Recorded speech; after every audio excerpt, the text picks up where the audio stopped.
I'm Heather, 32 years old, and 3 weeks ago, at my father's retirement party, he did something that made me decide to erase myself from this family, permanently. Picture this: a glittering country club ballroom, 200 guests in designer suits and cocktail dresses, champagne flowing like water. My father stood on stage, microphone in hand, introducing his family one by one. When he got to me, he smiled that smile I'd seen 1,000 times, the one that looked warm to everyone else but cut like glass. "And this is my daughter Heather," he said. "No degree, no future, just freeloads off the family." 200 people laughed. I didn't flinch. I didn't cry. I just smiled, raised my champagne glass and said, "Cheers. This is the last time any of you will see me." Then I walked out. The room went completely silent. What happened next? That's what I'm here to tell you. Before I continue, please take a moment to like and subscribe, but only if you genuinely want to know how this story ends. And let me know in the comments where you're watching from and what time it is there. Now let me take you back 12 years, to the day I was forced to leave college. The Evans family of Fairfield, Connecticut. That's how we were known. Upper middle class, respectable. My father, Richard Ivans, was CEO of a mid-sized logistics company. We had a 6-bedroom colonial on 2 acres, a Mercedes S-Class in the driveway, and a membership at the most exclusive country club in the county. From the outside, we looked perfect. My mother died when I was 8. Cancer, quick and brutal. I barely remember her face without looking at photographs, but I remember her hands, soft, always reaching for mine. 2 years later, my father remarried. Linda. She came with a son from her previous marriage, Marcus, 3 years older than me. Within months, they weren't just part of our family. They were the family. I became furniture. Not in any dramatic way, you understand. No Cinderella-style abuse. Just invisibility. Marcus got the praise for his grades. Mine were ignored. Marcus got the new car at 16. I got his hand-me-down. Marcus was the future of the company. I was also here. My father never hit me, never screamed at me. He just looked through me, like I was a window he was trying to see past.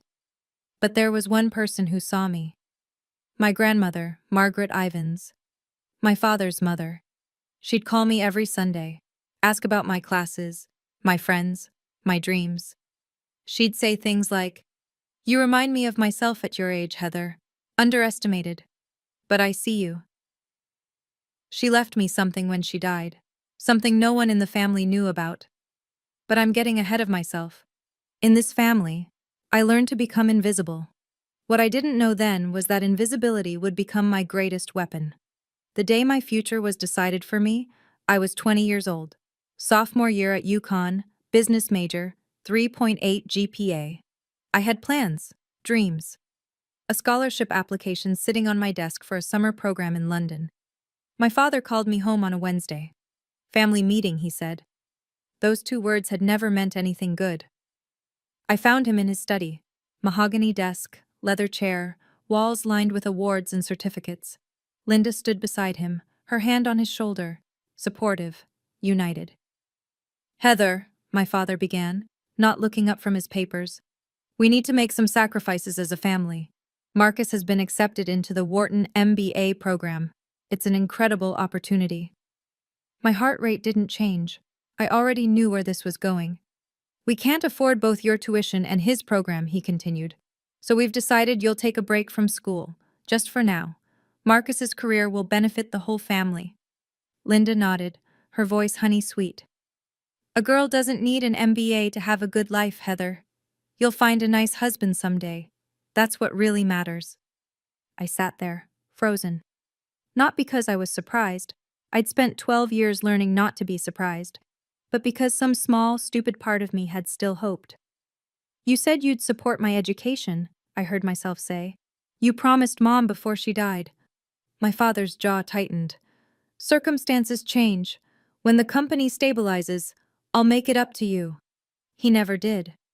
What I found out later, through a cousin's slip of the tongue, was that there was plenty of money. They just chose not to spend it on me. I didn't argue that day. I just nodded. But inside, I made a promise to myself. This was the last time I'd let anyone else decide my worth. I moved to Boston with $2,000 in savings and a suitcase of clothes that didn't fit the life I was leaving behind. My first apartment was a 400 square foot studio above a laundromat in Allston. The radiator clanked all night. The walls were thin enough to hear my neighbor's TV. I ate ramen for dinner and day-old bagels from the cafe where I worked mornings. But here's the thing about rock bottom: you can't fall any further. I got a job as an administrative assistant at a small logistics company. Entry level, minimum wage plus benefits. The owner, a gruff man named Walter Barnes, saw something in me that my family never had. "You've got a brain, Heather," he told me one day. "Use it." So I did. I stayed late. I learned every system, every process. I took free online courses at night: supply chain management, operations, business fundamentals. MIT Open Course. Where became my college. I didn't call home, didn't ask for a single dollar. When my father's secretary sent me a birthday card with a $50 check from the family, I tore it up and threw it away. 4 years after I left Connecticut, I had saved enough to start my own consulting firm. Meridian Consulting LLC. Just me, a laptop, and a rented desk in a co-working space. I kept my name off everything public. No LinkedIn profile, no press releases. All business went through the company name and my lawyer. Why the secrecy? Because I knew my family. If they found out I was succeeding, they'd find a way to take credit or tear it down. Some people build empires to prove their worth. I built mine in silence because silence was the only language my family had ever taught me. Grandmother Margaret died 2 years ago, when I was 30. I flew to Connecticut for the funeral, sat in the back pew, watched my father deliver a eulogy about a remarkable woman who dedicated her life to family. The irony was so thick I could taste it. At the reception, I kept to myself. No one seemed to notice I was there, which was exactly how I wanted it. But 3 days later, I got a call from a lawyer I'd never heard of. Eleanor Smith, from a Boston firm specializing in estate planning. "Ms. Ivins, I represent your grandmother's separate estate. She established a trust fund in your name 8 years ago, with explicit instructions that no other family member be informed of its existence." I nearly dropped my phone. The trust contained $800,000. "She left a letter for you as well," Eleanor continued. "Would you like me to read it?" I said yes, though my voice didn't sound like my own. "My dearest Heather," Eleanor read, "I know what they did to you. I know about the tuition, the promises, all of it. I argued with your father until I had no words left. He wouldn't listen. He never does. This money is yours. No strings, no conditions. Use it to build the life you deserve, the life they tried to take from you. Remember what I always told you. Don't let anyone say you're not worthy. When they finally see your worth, it will be too late for them. I believe in you. I always have. All my love, Grandma Margaret." I used part of that money to expand Meridian Consulting. The rest I kept as insurance, for a day I hoped would never come, but always knew might.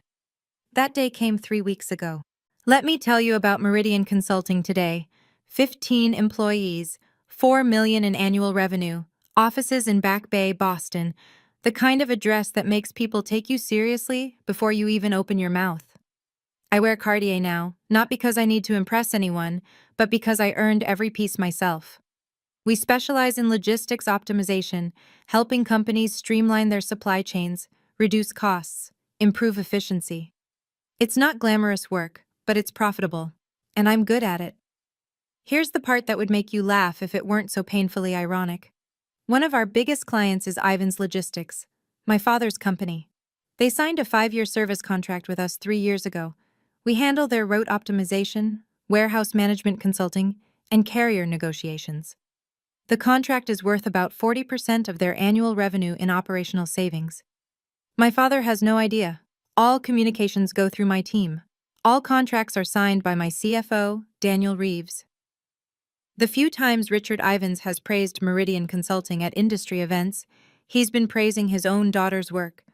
The daughter he told everyone was worthless. 3 weeks ago, I received a formal invitation to his retirement party. Gold embossed lettering. "Richard Ivins requests the pleasure of your company." I almost threw it away. Almost. But then I thought about Grandma Margaret. about 12 years of silence, about every promise broken and every door closed in my face. I RSVP'd yes.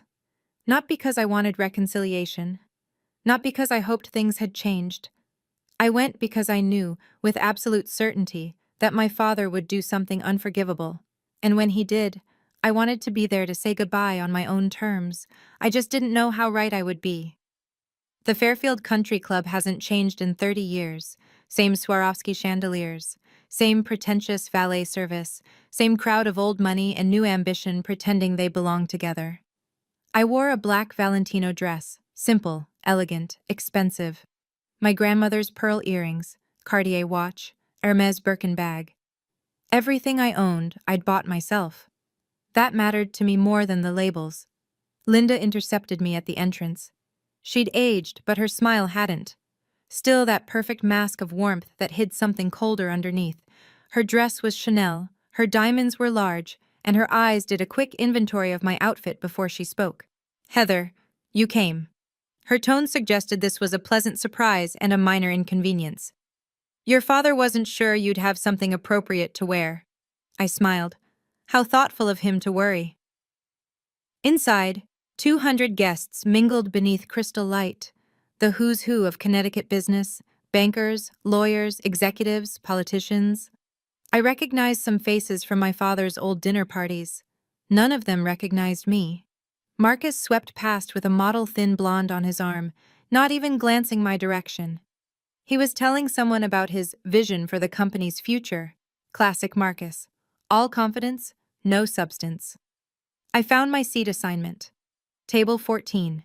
The far corner near the service entrance with friends of the family I'd never met. Not the family table, not even close. I wasn't surprised, but I noted it. A waiter offered champagne, Dom Perignon, nothing but the best for Richard Ivans's big night. I took a glass. Across the room, I caught my father's eye. He nodded once, a dismissal disguised as acknowledgement, then turned back to his real guests.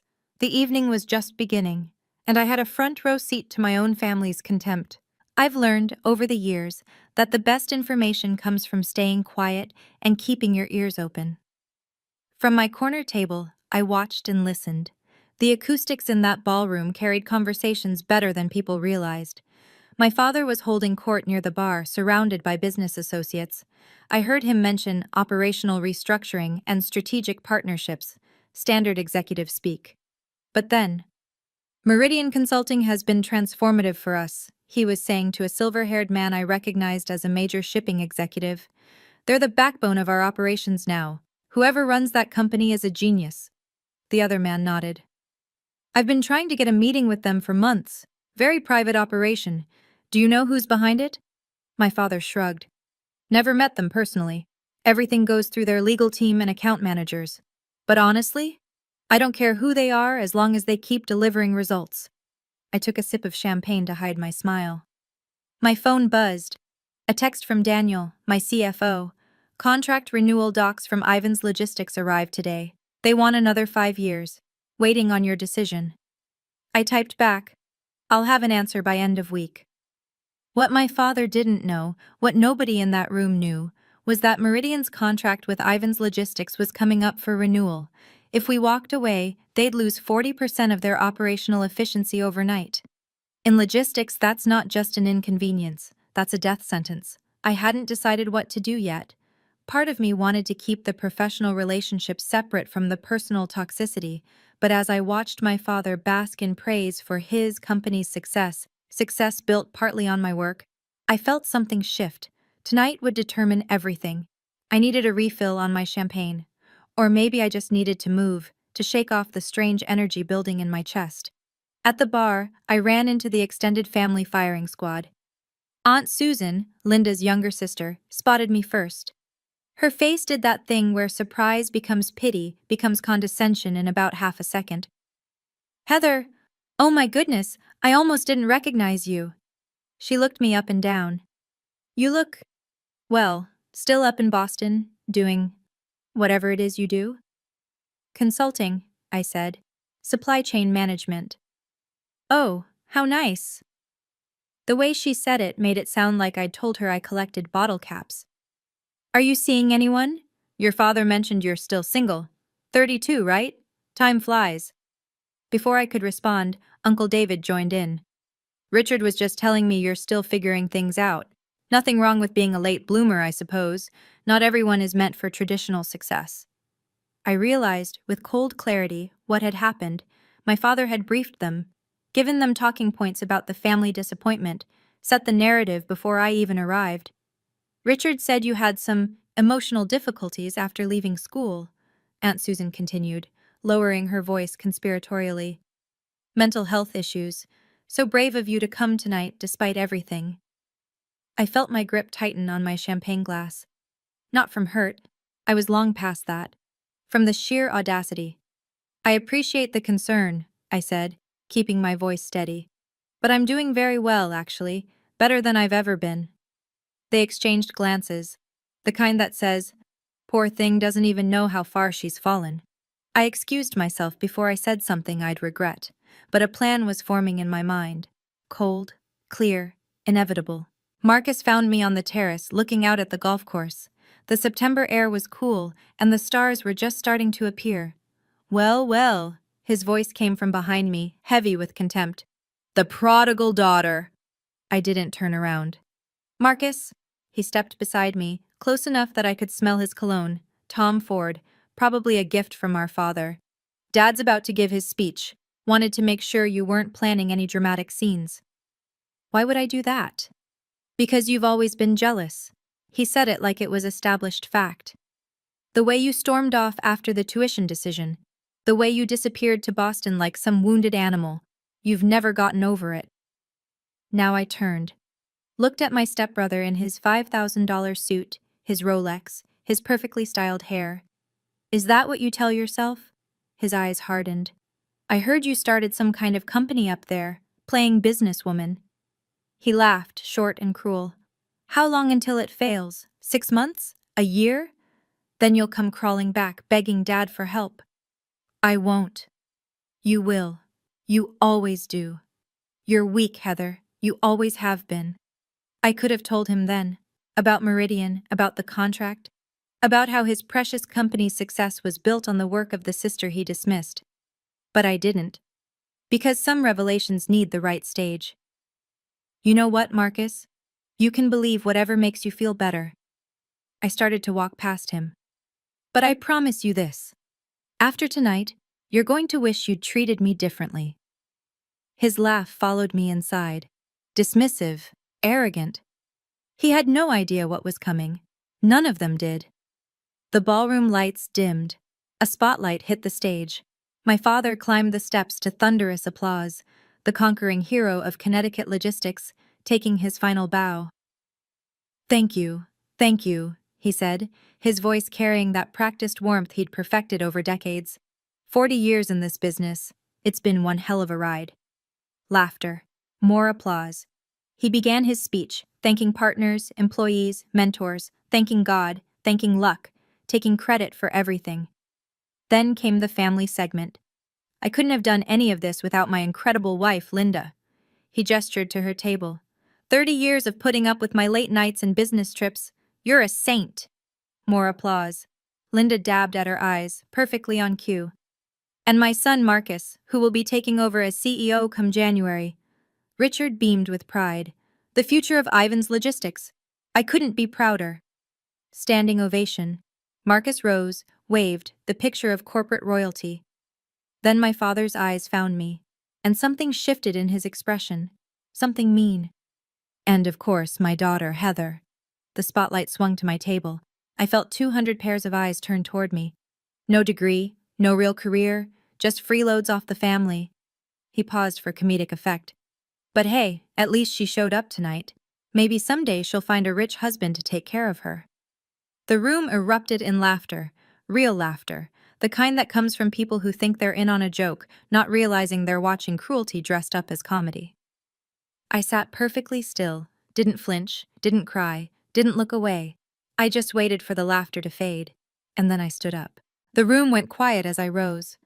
I could feel every eye on me. Some curious, some pitying, some already preparing to witness a breakdown, the unstable daughter finally cracking under her father's harmless joke. I picked up my champagne glass. Slowly, deliberately. My father's smile faltered, just slightly.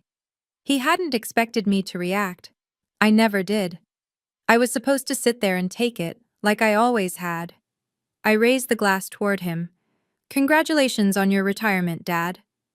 My voice was clear, steady, loud enough for every microphone in the room to pick up.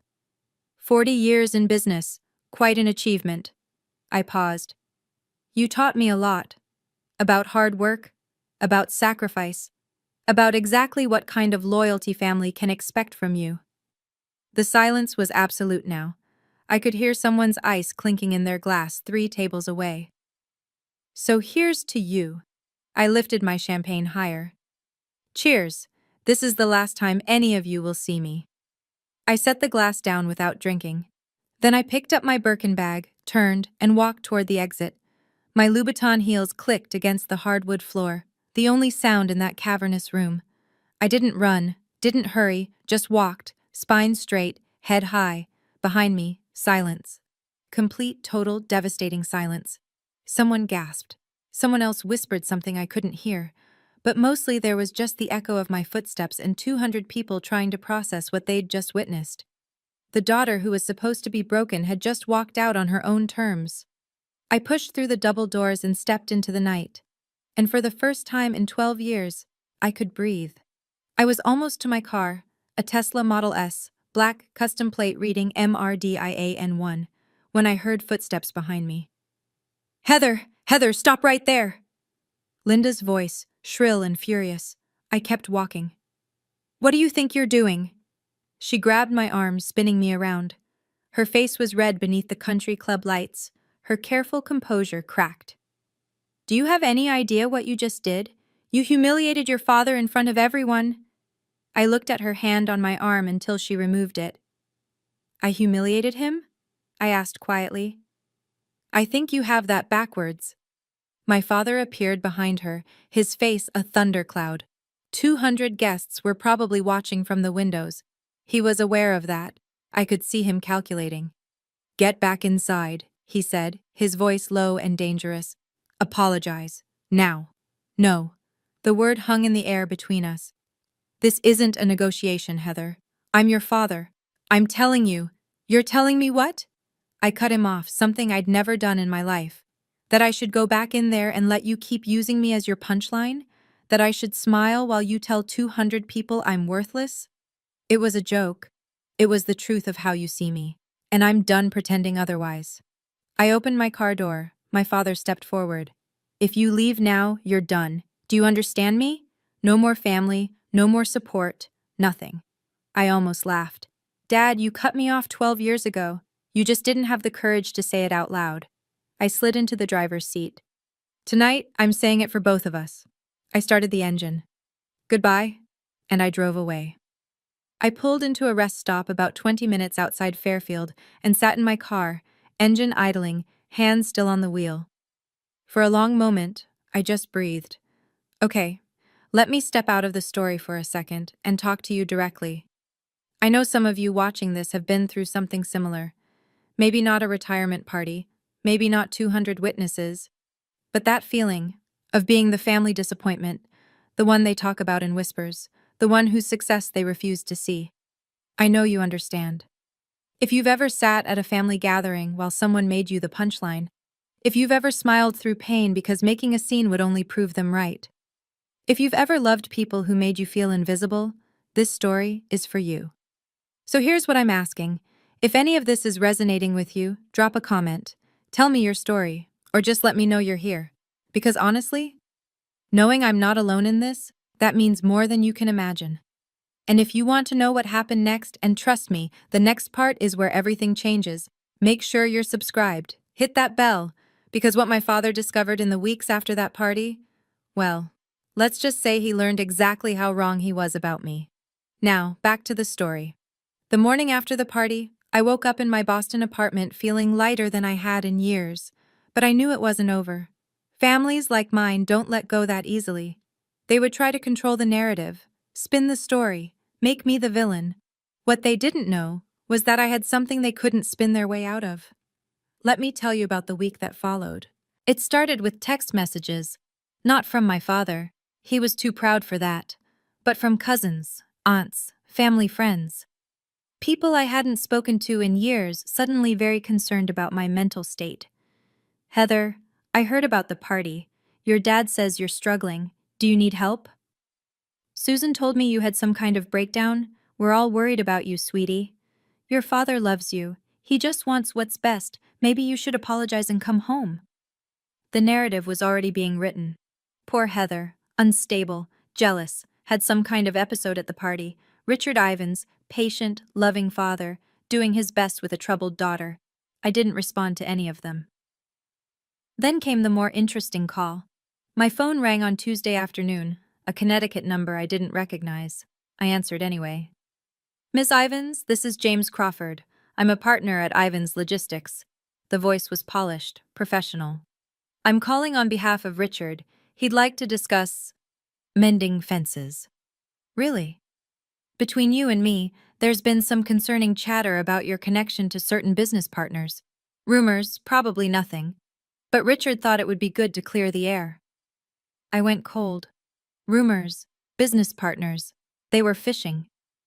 What kind of rumors? I asked, keeping my voice neutral. Oh, something about our consulting partners at Meridian. Someone thought they'd seen you at their offices once. I'm sure it's a misunderstanding. My mind raced. How? Who had seen me? When?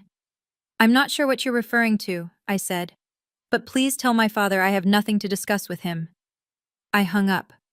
They were getting close. Closer than I'd realized. It was time to stop waiting and start acting.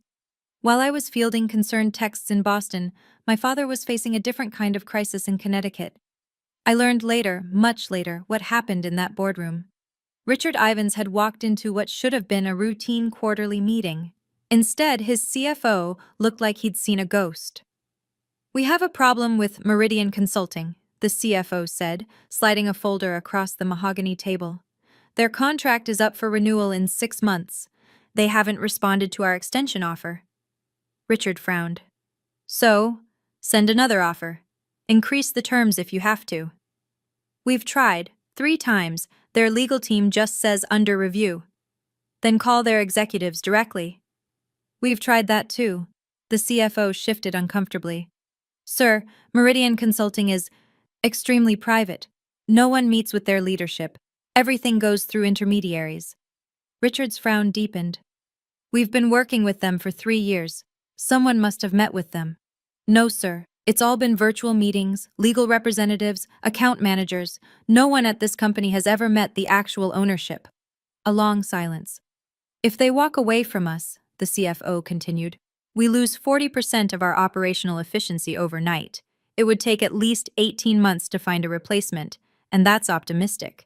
In this market, I know what it means, Richard snapped. He stared at the folder. Something was nagging at him. The timing, the silence, the fact that this was happening right after. Find out who owns that company, he said. I don't care what it takes. I want a name by end of week. What Richard didn't know, what he was about to discover, was that the name he was looking for was already on his family tree. Thursday evening, my phone rang. Linda. I almost didn't answer, but curiosity got the better of me. Heather, sweetheart. Her voice was honey and sugar, the performance of a lifetime. I've been so worried about you. Have you? Of course. Your family. That's what family does. She laughed softly, as if we were sharing a private joke. Listen, about the party, your father feels terrible. He didn't mean what he said. You know how he is, he was nervous trying to be funny. He said I had no future and no worth, in front of 200 people. He exaggerates when he's anxious, you know that. Linda paused, recalibrating. Why don't you come home this weekend? We could have dinner, just the 4 of us. Clear the air, start fresh. I could picture her sitting in that pristine living room, rehearsing this call, planning exactly which buttons to push. The concerned mother, the peacemaker, the bridge between troubled daughter and wounded father. Does Dad want to apologize? I asked. A slight hesitation. He wants to move forward, That's what matters, isn't it? So no apology. Heather, don't be difficult. We're trying to help you. Help me? Now I laughed. Linda, you've spent 22 years making sure I knew I wasn't really part of this family. Now you're calling to help me? Why? Another pause. Longer this time. I think we both know there's more going on here than just family drama, she said, her voice dropping its warmth. Whatever you're planning, and I know you're planning something, it would be better for everyone if you just came home and talked this through. No. I hung up before she could respond. They knew something. They just didn't know how much to be afraid of yet. The next morning, I drove to Eleanor Smith's office in downtown Boston. Eleanor had been my grandmother's lawyer and, since the trust fund, had become mine. Her office was sleek and efficient, glass and steel, Boston skyline views, the kind of place where serious business happened. "I've been expecting you," she said when I walked in. "I assume this is about Ivan's Logistics." "They're investigating Meridian, trying to find out who owns it." Eleanor nodded, unsurprised. "Your anonymity was always going to be temporary. The question is, how do you want this to unfold?" She spread documents across her desk. The Meridian contract with Ivan's Logistics, every clause, every renewal term, every exit provision, the trust fund documents, the company and corporation papers. "Your contract includes a standard 30-day termination notice," Eleanor said, pointing to the relevant section. "You can end the agreement for any reason. No penalties, no legal exposure." "And my grandmother's trust?" "Completely separate from the Ivans family estate, legally unimpeachable. Richard has no claim to any of it, even if he tried to contest." She looked at me over her glasses. "Margaret made sure of that." I stared at the papers. Everything was in order, everything was legal, every T crossed, every I dotted. "What did my grandmother say about all this, when she set up the trust?" Eleanor smiled sadly. She said, "One day, Heather is going to need leverage, and when that day comes, I want her to have it." I felt tears prick at my eyes. Grandmother Margaret, protecting me even from the grave. "She also said something else," Eleanor added. "Tell her not to be cruel about it. Just be honest. Sometimes the truth is punishment enough." I nodded. The truth it was, then. That afternoon, I sat down with Daniel Reeves, my CFO, in Meridian's conference room. Daniel had been with me since year 2. He knew everything about my family, about Ivan's Logistics, about why I'd kept my name off the paperwork. He was loyal, competent, and the closest thing I had to a true ally. "They want to renew the contract," he said, scrolling through his tablet. 5 more years. Actually increase the terms by 12%. They're nervous. They should be. I pulled up the financial projections on the conference room screen. Numbers don't lie, and these numbers told a devastating story. If we walk away, Ivan's Logistics loses 40% of their operational efficiency within 60 days. In logistics, that's not a dip. That's a free fall. Their clients will start looking elsewhere. Their margins will collapse. Daniel nodded. "Marcus just took over as CEO. If this hits on his watch, his reputation is finished before he starts." We sat with that for a moment. It felt surreal, holding so much power over people who had spent decades making me feel powerless. "What do you want to do?" Daniel asked. I'd been thinking about this for days, about Grandma Margaret's words, about revenge versus truth, about what kind of person I wanted to be. "Draft the termination letter," I said finally. 30-day notice per the contract terms. No malice, no accusations, just business. And the reason? Strategic repositioning. That's all they need to know officially. I paused. "But I'm also going to write a personal letter to my father. Separate envelope. He deserves to know exactly who he's been depending on, and exactly why that's ending." Daniel nodded. "When do you want to send it?" "Monday. First thing. No more waiting. No more hiding." I spent all of Sunday writing that letter. Not the official termination notice. Daniel handled that. The professional language, the legal provisions, the clinical restructuring of client portfolio explanation that would go in the file. I wrote the personal letter. The truth. I went through 7 drafts. The first was too angry. Pages of accusations, every hurt catalogued and condemned. The second was too cold. The third was too desperate. The final version was simple, clean, factual. Dear Dad, you said I had no future. You told 200 people I was worthless. I want you to know something. The company you called the backbone of Ivins Logistics, Meridian Consulting, is mine. I built it. I own it. For 3 years, the daughter you dismissed has been a cornerstone of your business. I'm ending our contract, not as revenge, as a boundary. Grandma Margaret left me a trust fund you never knew about. She saw what you couldn't, that I was worth investing in. Everything I have, I built myself. With her faith and without your support. I don't need you to apologize. I don't need you to understand. I just need you to know that I am not what you said I was. I never was. Don't contact me again. Heather Margaret Evans. I included my middle name deliberately, the name I'd added 3 years ago in honor of the only person in my family who'd believed in me. I also included a photocopy of the Meridian Incorporation papers. My name as sole owner clearly visible. I read the letter 3 times, checked for typos, checked for excessive emotion, found none, just the truth. Sometimes I thought, that's the most devastating weapon of all. Monday, 9 a.m. Courier confirmation. The package had arrived at Ivan's Logistics headquarters. Someone named Patricia Chen had signed for it. Richard's executive assistant. I remembered her from childhood. I sat in my office, watching my phone, waiting. 10:15 a.m. Missed call from Richard Ivans. 10:17 a.m. Missed call from Richard Ivans. 10:23 a.m. Missed call from Marcus Ivans. 10:31 a.m. Missed call from Linda Ivans. 10:45 a.m. Missed call from Richard Ivans. 11:02 a.m. Text message from Richard. Call me now. 11:15 a.m.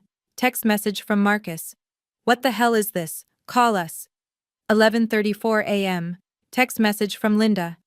Heather, this is not funny. Pick up your phone.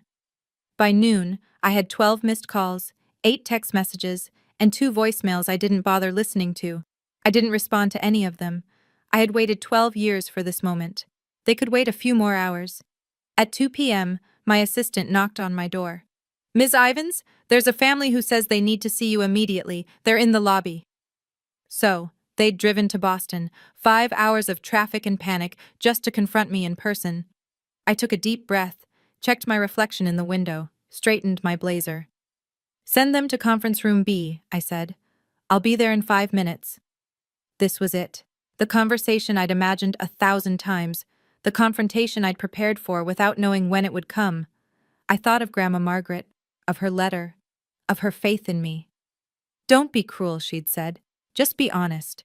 I stood up, smoothed my skirt, and walked toward the conference room. Time to be honest. Conference room B had glass walls. I'd chosen it deliberately. My 15 employees could see inside, though they couldn't hear. Witnesses, not to humiliate anyone, but to ensure the meeting stayed civil. Richard, Linda, and Marcus stood clustered near the window, looking out at the Boston skyline they'd never expected to see from this perspective. From my domain. My territory. My father turned when I entered. His face was gray, older than I'd ever seen him look. Heather. His voice cracked on my name. What is this? Hello, Dad. Linda. Marcus. I took a seat at the head of the conference table, calm, professional. I assume you received my letter. Your letter? Marcus stepped forward, jabbing his finger toward me. You can't just… This isn't… Sit down, Marcus. My voice was quiet but firm. I won't discuss anything with you yelling across the room. He looked at my father, uncertain. Richard nodded sharply. They sat. For a long moment, no one spoke. Finally, Richard leaned forward. This is all some kind of misunderstanding. What part? Meridian Consulting. You can't possibly, a company like that, you didn't… I did. I slid a folder across the table. Company registration, tax filings, client list. 3 years ago, your company signed a contract with mine. You praised my work at industry events. You called us transformative. You just didn't know you were praising me. Linda's face had gone pale. But you don't have a degree. You were just a… A what, Linda? A disappointment? A failure? I shook my head. I was a 20-year-old who was told to sacrifice her future. I built something anyway. Silence. My father stared at the documents like they might burst into flames if he looked hard enough. Okay. Richard's voice was strained, the mask of corporate composure cracking. I apologize. I apologize about the party. Is that what you want to hear? I'm sorry. Now, can we talk about the contract? You're sorry because you need something from me. That's not an apology. For God's sake, Heather. Marcus slammed his palm on the table. Do you know what happens if you pull this contract? 20% of our workforce, gone, because of your petty revenge. It's not revenge, it's a business decision. Bullshit. He was standing now, veins in his neck visible. You've been planning this for years, waiting to destroy us. This is sick. I planned nothing. I kept my voice level. I built a company. Your company chose to become dependent on mine. That's not my fault. You could have told us, Linda interjected, her voice high and strained. You could have said something. When? When you told me I didn't need education because I'd find a husband? When you spread rumors that I had mental health problems? When? She had no answer. I turned to my father. You want to know the worst part, Dad? I would have kept the contract going. I wasn't planning any of this. But then you stood in front of 200 people and told them I was worthless, that I had no future. I paused. You chose this, not me. Richard's jaw worked. For a moment, just a moment, I thought I saw something like recognition in his eyes, like he finally understood what he'd done. Then it was gone. What do you want? He asked flatly. Nothing you can give me. There must be something. You're not listening. I don't want anything from you. I never did. I just want you to know the truth. Fine. Richard's voice went cold. The vulnerability was gone, replaced by the steel I'd known my whole life. If that's how you want to play this, you walk away from this family, you're done. No inheritance, nothing. I almost laughed. Dad, you cut me off at 20 years old. What inheritance? I could make things very difficult for you. I have connections, lawyers. On what grounds? I leaned forward. Every document is legal. Every contract was signed in good faith. There's nothing here you can sue me for, and we both know it. He glared at me. Don't be so sure. Actually, I am sure. Because my lawyer, who was also Grandma Margaret's lawyer, has already reviewed every possible angle. I let that sink in. You remember Eleanor Smith? Margaret used her specifically because she knew you'd try something like this someday. Linda gasped. Margaret knew? About all of this? She left me a trust fund. $800,000, specifically structured so you couldn't touch it. I pulled out a photocopy of the trust document. She knew exactly what kind of family she raised. That's why she protected me from it. Richard's face went from red to white. She had no right. She had every right. It was her money. I stood. This meeting is over. Heather, we're done. I've said everything I came to say. I walked toward the door, then paused. One more thing. If you contact me again, calls, texts, showing up at my office, I will release every email, every document, every record of how this family has treated me. All of it is legal, all of it is backed up, and all of it would make a very interesting story for the business press. I opened the door. The receptionist will show you out. I stood in the doorway, watching them gather themselves. 3 people who had spent my entire life making me feel small, now looking very small themselves. My father rose slowly, like an old man suddenly aware of his age. Linda clutched her handbag like a shield. Marcus stared at me with something new in his eyes. Not contempt anymore, but fear. This isn't over, Marcus said. Yes, it is. I meant it. Every word. I spent 12 years building a life you tried to convince me I couldn't have. I did it without your help, without your approval, without your permission, and I'll continue to do it without any of you in my life. Linda's lower lip trembled, the performance of motherly concern. Heather, please, we're family. We share blood, Linda. That's all we share. I held the door open wider. I'm not asking for an apology. I'm not asking for reconciliation. I'm setting a boundary. Don't contact me again. Don't mention me to your friends, your colleagues, anyone. Just let me go. Richard stopped in front of me. For a moment, we just looked at each other. Father and daughter, strangers who happened to share a last name. "You really hate us that much?" he asked, his voice barely above a whisper. "No, Dad, I don't hate you. That's what you don't understand." I met his eyes steadily. "I just don't need you anymore. And that's something you'll have to learn to live with." He had no response to that. They walked out through the lobby, past my employees who carefully pretended not to watch. The glass doors closed behind them. I went back to my desk, opened my laptop, and got back to work. Okay, let me pause here again. If you're still watching, first of all, thank you. This isn't easy to tell, and knowing you're listening means more than you know. If you think this is where the story ends, it's not. The fallout from that meeting rippled out further than I expected. When I sent that termination letter, I thought I was just setting a boundary, protecting my peace, walking away from people who had hurt me. I didn't anticipate what would happen to Ivan's logistics, or to my father's reputation, or to the family secrets that would come spilling out once people started talking. Here's my ask. If this story has moved you, if it's made you think about your own family, your own boundaries, your own worth, hit that like button. It helps more than you know, and subscribe if you haven't already. Turn on notifications, because the ending of this story, it's complicated, it's messy, and it taught me something about revenge that I didn't expect. Also, I'd love to hear from you. Drop a comment telling me, have you ever had to walk away from family?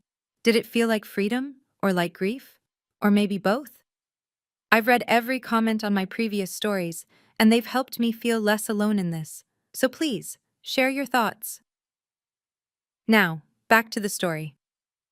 1 week after that confrontation in my office, I received a phone call from someone I hadn't spoken to in years, someone who had information that changed everything I thought I knew about my family, and about why they really treated me the way they did. Let me tell you about that call. The caller was my Uncle Robert, my father's younger brother. Robert had always been the black sheep of the Ivans family, an artist, a dreamer, the one who didn't go into business. I hadn't seen him since my mother's funeral, hadn't spoken to him in over a decade. "Heather." His voice was older, rougher. "I heard what happened, at the party, at Richard's office. Word travels fast. Small community." He paused. "Listen, there's something you should know. Something I should have told you years ago, but I was too much of a coward." I sat down slowly. "I'm listening." "When your father said the family couldn't afford both your tuition and Marcus's, that was a lie." "I know, I figured that out." "No, you don't understand. It wasn't just that there was money available. There was a specific fund. Your mother set it up before she died, for your education. Enough to cover a full 4 years at any school in the country." My heart stopped. "Richard drained it, used it for Marcus's MBA, then told you there was no money." Robert's voice cracked.